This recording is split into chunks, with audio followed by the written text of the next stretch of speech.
अस्सलामुअलैकुम नाज़रीन, उम्मीद है सारे ठीक हो। सो मैं तो सारा मेज़बान महमूद अहमद और छोटा कीरे अपना कश्मीर व्लॉग चैनल आज जरा एक न्यू वीडियो नाज़र हुए हैं।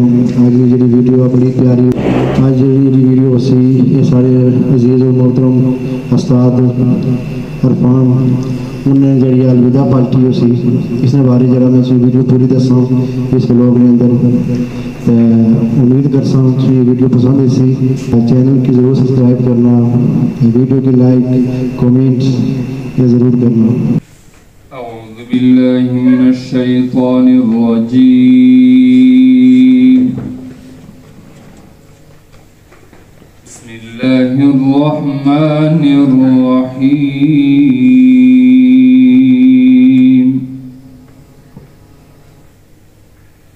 फरौह रैहान व जन्नतु नईम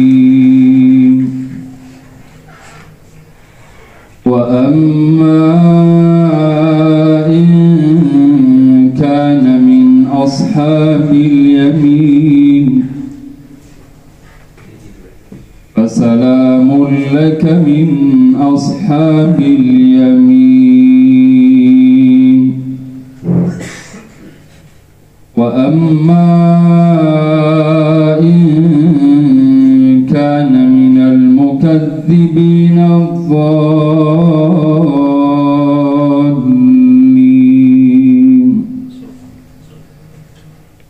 फनुज़ुलुम मिन हमीमिन व तस्लियतु जहीम इन्न हाज़ा लहुव हक़्क़ुल यक़ीन फसब्बिह बिस्मि रब्बिकल अज़ीम। सदक़ल्लाहुल अज़ीम। माशाअल्लाह। अल्लाह ताला की अता होती है कि किसी को अच्छी आवाज़ और उस आवाज़ में कुरान इलाही की तिलावत, इससे बड़ी अता और क्या हो सकती है। तो किसी शायर ने क्या ही ज़बरदस्त कहा है कि ज़िक्र खुदा करे ज़िक्र मुस्तफ़ा ना करे, ज़िक्र खुदा करे ज़िक्र मुस्तफ़ा ना करे, हमारे मुंह में हो ऐसी ज़बान खुदा ना करे। तो उसके बाद मैं नाते रसूल मक़बूल सल्लल्लाहु अलैहि वसल्लम के लिए दावत दूंगा मोहम्मद नोमान शबीर को कि तशरीफ लाएं और नाते रसूल मक़बूल सल्लल्लाहु अलैहि वसल्लम पेश करें।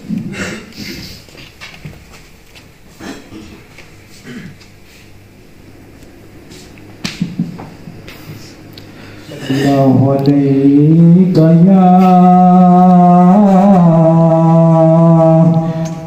या रसूल अल्लाह वसल्लम अलैका या हबीब अल्लाह सल्लल्लाहु अलैका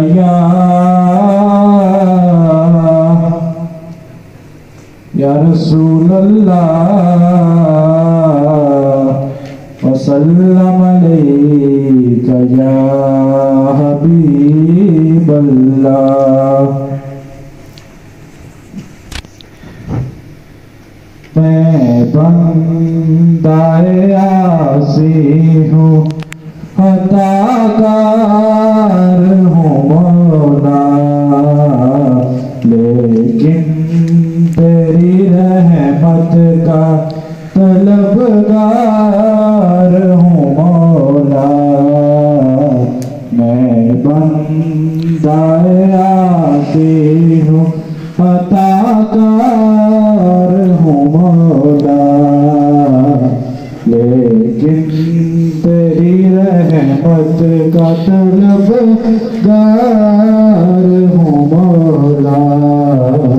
मैं बंदाया से हूँ वाबस्ता है उम्मीद मेरी तेरे करम से, वाबस्ता है उम्मीद मेरी तेरे करम से। तेरे तेरा हूँ फकत तेरा परस्तार हूँ मौला, लेकिन तेरी रहमत पार हूँ मौला, लेकिन तेरी रहमत का तलबगार हूँ मौला। मैं बंदाए आसी हूँ बाहर के उजाले, मुझे क्या राह सुझाए, बाहर के उजाले मुझे। बेहतर मुस्तकबिल की तलाश में यूके की उड़ान भरने जा रहे हैं। अल्लाह ताला इनको कामयाब करे। मुझे तो वो टाइम भी अच्छी तरह से याद है, 2008 या 9 शायद, कि जब ये किचन से छोड़ के वेटर्स में आ गई। तो स्पेशली शर्राफी साहब ने भी मुझे बोला, मैं खुद भी इसके पास आया खाना खाने रेस्टोरेंट में। जब हम बैठे तो इसने हमें खाना सर्व किया, तो मैंने इसे बोला किचन से क्यों छोड़ा आपने? तो इन्होंने कहा कि जी किचन में काम सख्त है और मैं ये काम करना चाहता हूँ क्योंकि इसमें कमाई ठीक है। और वेटर सेक्शन में कमाई ठीक है, जो कि एक हद तक नेचुरल भी है, अच्छी बात है। तो मैंने उन्हें उस टाइम पे कहा कि आप यहाँ से आगे किधर जा सकते हैं, ये डिपार्टमेंट है। अब आपको डिग्रेड करना मकसूद नहीं है, यहाँ पे एक चीज़ समझानी मकसूद है बेसिकली कि आप चूंकि इस डिपार्टमेंट में ग्रोथ के चांसेस बहुत कम है, ग्रोथ के चांसेस बहुत कम है, और जो यंगस्टर है उसको ग्रोथ चाहिए होती है एक हद तक। हर बंदे की एक नेचुरल फीलिंग्स होती है, तो उसको ग्रोथ चाहिए होती है। तो मैंने इनसे कहा कि यहाँ पे ग्रोथ नहीं है तो आप यहाँ से आगे किधर जाओगे? उसके लिए क्वालिफिकेशन भी ज़रूरी है, जाहिर सी बात है। इस सिस्टम में, किसी भी सिस्टम के अंदर आगे निकलने के लिए बंदे का वेल एजुकेटेड होना, क्वालिफाइड होना भी किसी हद तक ज़रूरी है आजकल के दौर के अंदर। हमारी दुआएं इनके साथ हैं। इस दौरान चूंकि एक सिस्टम के अंदर हम रहते हैं, फंक्शनल सिस्टम के अंदर, ऊंच नीच, कभी सख्ती कभी नरमी, और जब बंदा मैनेजमेंट फील्ड के अंदर होता है तो लोअर स्टाफ के साथ उसकी डिफरेंट तरह से कंपनी को मद्देनजर रखते हुए डीलिंग्स होती हैं। हमारी भी ऐसी होती हैं, इनकी भी ऐसी रही हैं, लोअर स्टाफ के साथ भी, मैनेजमेंट के साथ भी, दीगर जो कंपनीज के इश्यूज हैं उनके ऊपर भी वक्तन फवक्तन बंदे को उतार चढ़ाव का सामना करना पड़ता है। और इस उतार चढ़ाव के दौरान कुछ तलखियाँ भी हो जाती हैं कभी कभार, क्योंकि ये सख्त तबीयत भी है। मेरे साथ तो जो इसने अच्छा टाइम गुजारा है वो तो मैं समझता हूँ कि एक तारीखी टाइम जो उम्र के दौरान हमारा गुजरा है 15 दिन, वही एक सबसे ज़िंदगी का बेहतरीन सफ़र था। ये अल्लाह ताला ने हमें खुशकिस्मती से मौका भी दिया, और बहुत ज़बरदस्त जो टाइम गुजरा वो वही 15 दिन था। और उन 15 दिनों के अंदर मेरा ख्याल है कि हमने वो कुछ सीखा जो कुछ हम जिंदगी में नहीं सीख सकते थे। तो आगे बढ़ने के लिए बेसिकली वो डिपार्टमेंट ज़रूरी है जिसमें ग्रोथ हो। हम सब के लिए एक सबक भी है कि वो डिपार्टमेंट भी ज़रूरी है किसी भी कंपनी के अंदर जिसमें ग्रोथ हो, और ग्रोथ के बगैर बंदा ज़िंदगी में तरक्की नहीं कर सकता। हर बंदे की ख्वाहिश ये होती है कि ग्रोथ करे, तरक्की करे, आगे जाए। उसमें ज़रूरी नहीं होता कि पैसे ही कमाए, पैसा कमाना भी एक वक्त के लिहाज से ज़रूरी है। इस्लाम में गुर्बत को भी उस तरह से ना ही डिग्रेड किया गया लेकिन ना ही पसंद भी नहीं किया गया। हज़रत अब्दुर्रहमान बिन औफ का एक वाक़या है कि हज़रत अब्दुर्रहमान बिन औफ जब मक्का से हिजरत करके मदीना तशरीफ लाए तो हुजूर अलैहिस्सलाम की बारगाह में पेश हुए, तो मक्का वालों ने आपको अपने बेटों से अलग कर दिया था, आपके कपड़े तक छीन लिए थे, जिस तरह से तारीख बताती है हमें।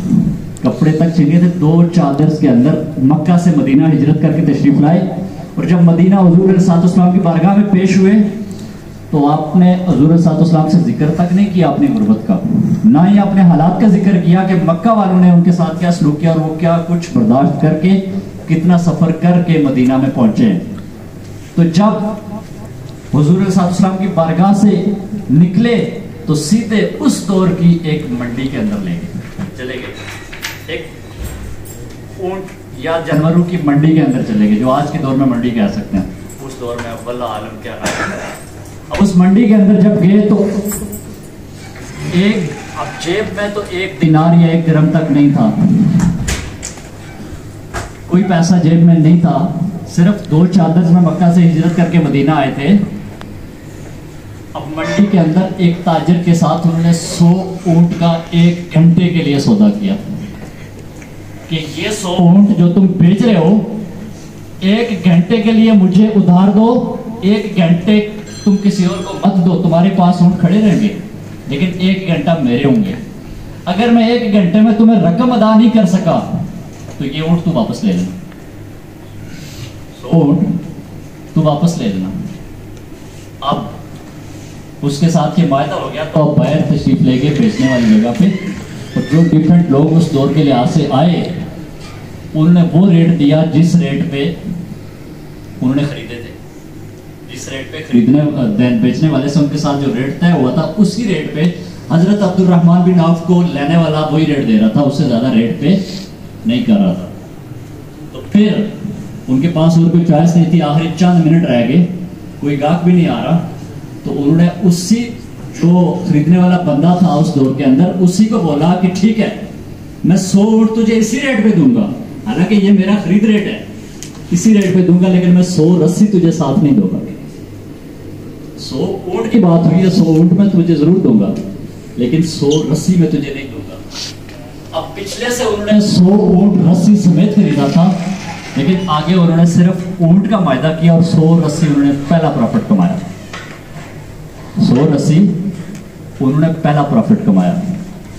जब हजरत अब्दुर्रहमान बिन औफ की वफात हुई है तो उस टाइम तारीख बताती है कि उनके पास इतनी दौलत और इतना सोना था कि उनके औलाद के अंदर जायदाद की तकसीम और जायदाद के बंटवारे में तो हर बंदे को एक उम्र लगती है मेहनत करते हुए और अपना आप बनाते हुए। इन्होंने भी एक उम्र लगाई है, 15-20 साल इन्होंने एक लगाए हैं, तब जाके आज इनको इतना अच्छा रिस्पॉन्स मिल रहा है। तो हम इनको खराज तहसीन भी पेश करते हैं और उम्मीद करते हैं कि जो हमारे दीगर लोग हैं हमारे लिए भी एक सबक होगा कि हम जितना भी अरसा यहाँ पे लगाएंगे, जब हम जाएंगे तो उसी शायान शान तरीके से जाएंगे कि हमें कोई बुरा बुरा नहीं कह सके। इसके बाद तशरीफ लाते हैं जनाब अहमद नबीद।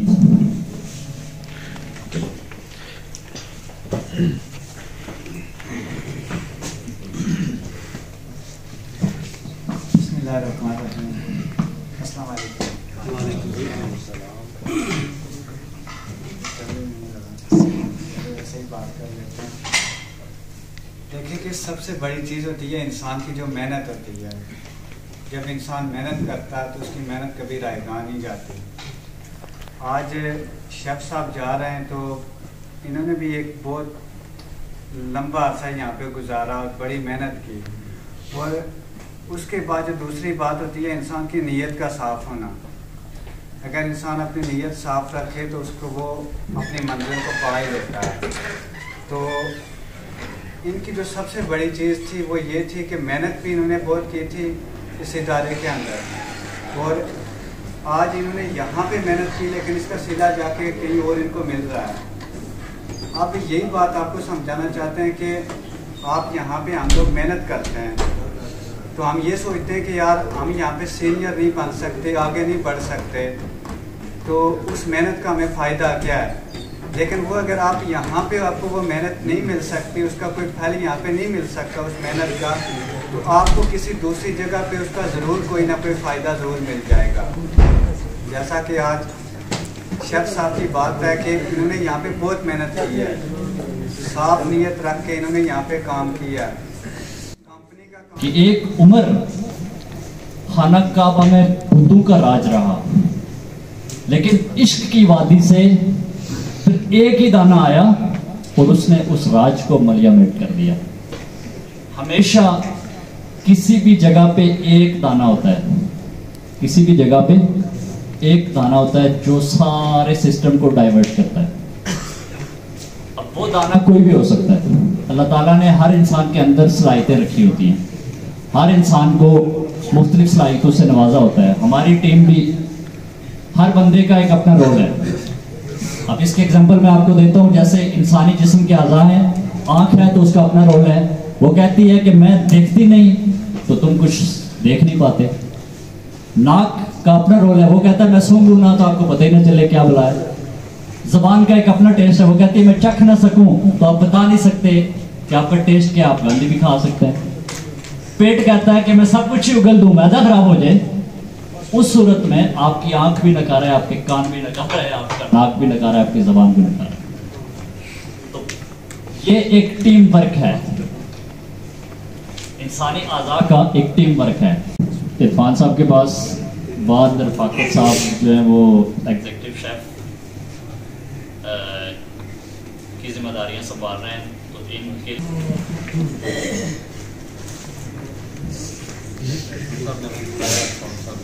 मुझे हिम्मत नहीं हो रही इस बात है कि शक्ल भाई से आगे जो हम लोग अपनी जगह पे है, मेरे पास ऐसे अल्फाज नहीं है मेरे कौन सा के लिए शेफ साहब के लिए जब दिमाग से खुशी भी बहुत ज़्यादा है। बाकी जो बच्चे लोग हमारे स्टाफ के बहुत परेशान है, लेकिन इंशाल्लाह अपनी तरफ से कोशिश करूँगा हर एक के साथ कि अल्फाज साहब की इस तरह स्टाफ को लेके चले और चलते रहे इंशाल्लाह हम इसी तरह स्टाफ सीनियर स्टाफ के साथ कॉम्प्रोमाइज करके चलेंगे इंशाल्लाह। अस्सलाम वालेकुम सब भाइयों से। जैसे कि मुझे इधर तकरीबन 2 माह हो गए काम करते हुए, तो शेफ साहब मुझे काफ़ी हद तक रूल वाइज बहुत अच्छे लगे, क्योंकि ये असूल को साथ लेकर चलते हैं और नहीं देखते कि कोई बंदा नया है या पुराना है। तो मेरे साथ 2-3 दफ़ा किचन में हुई है ऊंच नीच, लेकिन उन्होंने मुझे फुल सपोर्ट की है और मुझे अच्छा लगा कि शुक्र है कोई मेरे साथ भी है इधर। हाँ जी, तो मैं उनके लिए एक शेर अर्ज करना चाहूँगा कि घड़ी ये अलविदा की है, बिछड़ना लाजमी ठहरा, फिदाए दोस्ता को अब बदलना लाजमी ठहरा, हमें ऐसा बिछड़ना है कि गोया कल को भी मिलना है, लगाकर हाजिरी चुपके निकलना लाजमी ठहरा, किसी रास्ते पे मिल जाए किसी मंजिल पे मिल जाए, बशर्ते जिंदगी है दोस्त बिछड़ना लाजमी ठहरा, यही लम्हा दिलों पर बारहा पहले भी गुजरा है, मगर वक्ते जुदाई दिल में चलना लाजमी ठहरा, कहीं जज्बात में शफिरफा खुदा फिर न कह देना, तकादा है ये मजलिस का संभलना लाजमी ठहरा।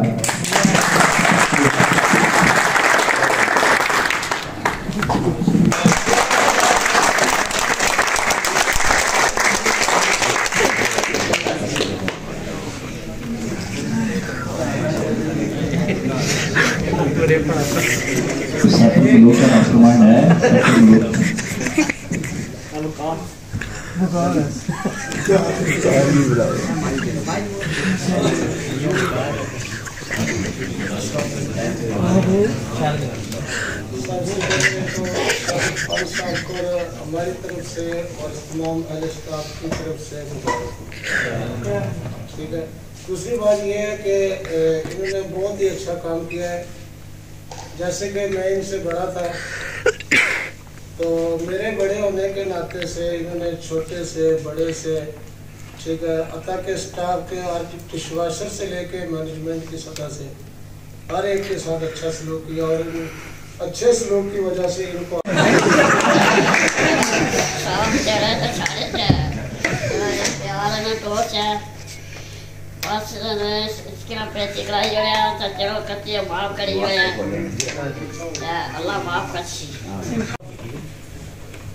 बिस्मिल्लाहिर्रहमानिर्रहीम। आज मैं जिस मुकाम पे हूँ वो सिर्फ उस्ताद इरफान की वजह से हूँ। इन्होंने मेरे साथ बहुत सपोर्ट की है, बहुत अच्छा वक्त गुजरा है हमारा। बस मैं कुछ कह नहीं सकता, बहुत फील हो रहा है दिल पे। बहुत बहुत शुक्रिया शेफ साहब, अच्छा टाइम गुजरा हमारा।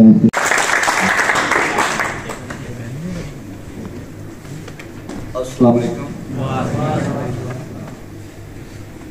खान के साथ हमारा मेरे ख्याल में 14-15 साल से ज़्यादा का वक्त गुजरा है। डिश वॉशिंग से लेके एक मेन ब्रांच का शेफ, बंदे ने इतनी मेहनत की है कि जिसका मेरे ख्याल में बहुत सारे पुराने लोग बैठे हुए हैं, तो हर बंदा मेहनत से या पहुंचता है आगे। सब मेहनत करें, अल्लाह ताला उसका सिला देता है। नीयत साफ होनी चाहिए। आपका बहुत शुक्रिया। हमारे साथ है इतना अच्छा, मैं भी किचन में रहा हूँ तो अच्छा टाइम गुजरा उसके साथ। तो बाकी अल्लाह से दुआ कि उनको तरक्की अता फरमाए, उनकी मेहनत का सिला उनको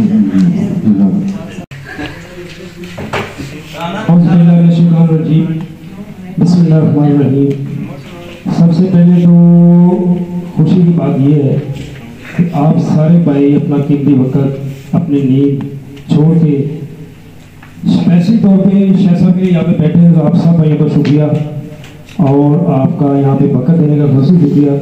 सबसे पहली बात तो ये है कि अरशद साहब ने बड़ी कीमती बातें की हैं, जिनमें नबी पाक सल्लल्लाहु अलैहि वसल्लम की ज़िंदगी पाक का भी वाक़या पेश किया। तो देखिए चीज़ यही होती है कि कहते हैं कि इंसान जब दुनिया से चला जाता है तो जिंदा रहता है। तो जिंदा कैसे रहता है? जो उसका किरदार उसका जिंदा रहता है।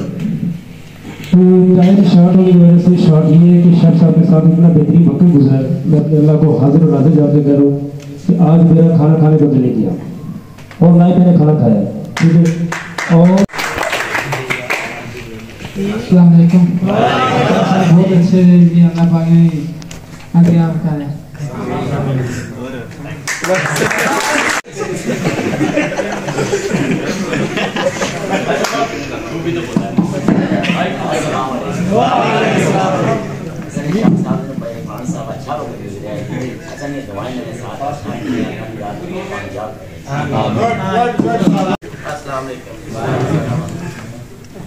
भाईजान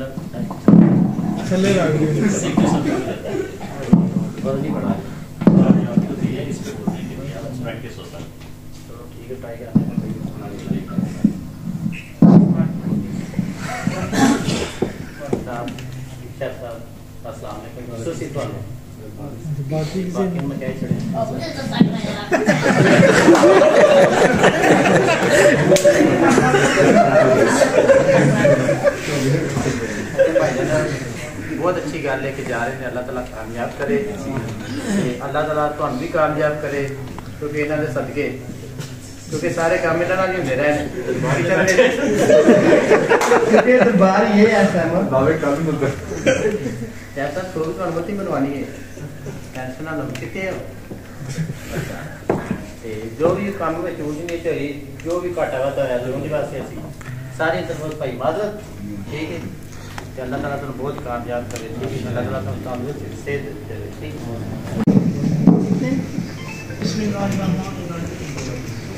माशाल्लाह से वो जा रहे हैं हमारी बेस्ट ऑफ लक हम सब की तरफ से। और दूसरी बात यह है कि शेफ़ साहब की तकरीबन 2 साल से जॉब एक ऐसी थी कि वो शेफ़ साहब थे किचन के, उनके ऊपर जिम्मेदारी थी। ज़ाहिर उन्होंने भी एक 10, 12, 15 साल का एक उन्होंने इम्तिहान दिया था, जो उनको रिजल्ट नफीस में भी मिला एज अ शेफ़ की सूरत में। तो उनके ऊपर कुछ रिस्पॉन्सिबिलिटी थी, कुछ जिम्मेदारियाँ थी, जिसकी वजह से वो स्टाफ जो जूनियर स्टाफ अपना या फ्रेंड का हमारा स्टाफ या तेरी हर नज़र मेरा इम्तिहान। हमारी इनके लिए यही दुआ है कि या रब्बी बिल मुस्तफ़ा बल्लिग मकासिदना वग़फ़िर लना मा मदा या वासिअल करम।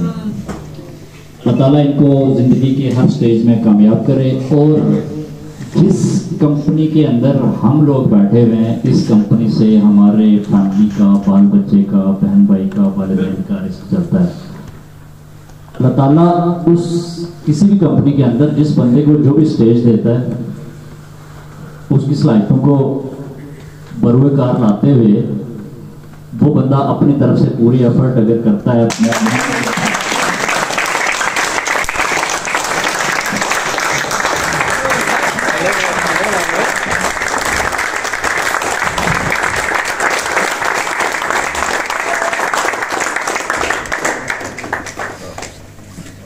एक दफा दबा के तालियां बजाएं।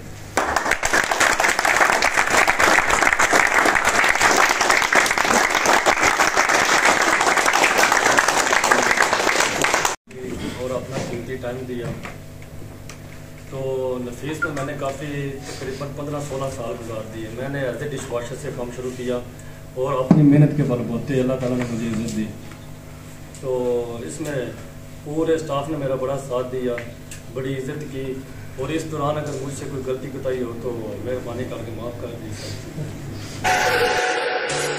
बहुत आई गई यादें मगर इस बार नहीं आना तेरा देखे से जवानी नहीं लाना तेरे बिन ना रहा कभी कसम से ना रह सकूंगा तेरे बिन ना जिया कभी तेरे बिन ना जी सकूंगा तेरे बिन न लेंगे कभी दम तुझे कितना चाहे हर दम तेरे साथ हो जाएंगे खत्म तुझे कितना चाहे हर दम शिकवा नहीं किसी से गिला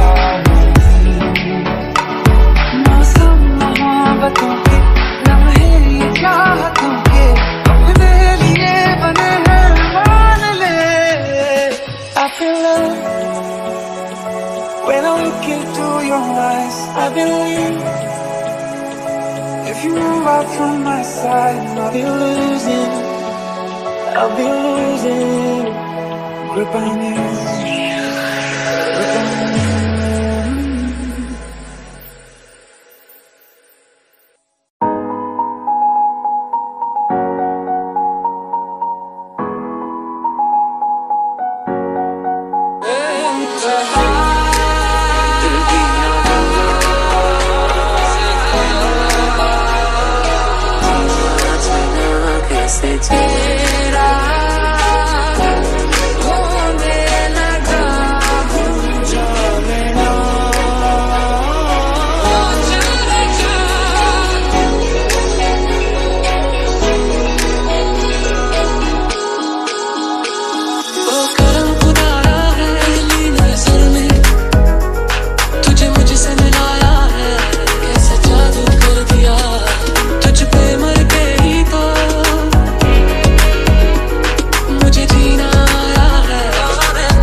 सबसे पहले शुक्रिया अदा करना चाहिए नफीस ग्रुप ऑफ कंपनीज का और राफिज साहब कि जिन्होंने हमें इतने अच्छे मौके फ्राहम किए। और जब हम उनसे कोई रिक्वेस्ट करते हैं तो वो हमारी बात सुनते हैं और हमें मौका देते हैं।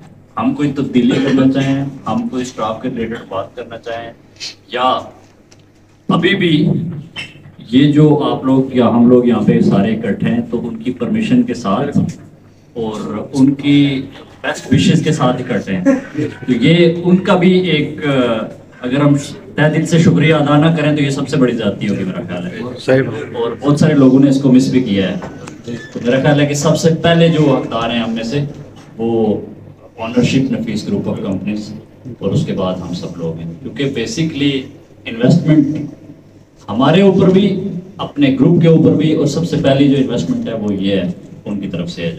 और उसके बाद जो भी हम एडवाइस करते हैं उनको, और जो कंपनी की बेहतरी के लिए या अपनी बेहतरी के लिए भी हम बहुत सारी चीज़ें उनसे डिस्कस करते हैं, तो हमारे साथ पूरा ताउन करते हैं। तो ये तहे दिल से हम उनका भी शुक्रिया अदा करना चाहिए और करते भी हैं। आप लोगों को भी करना चाहिए, हम भी करते हैं, और इस चीज़ को भूलना नहीं चाहिए। Thank you.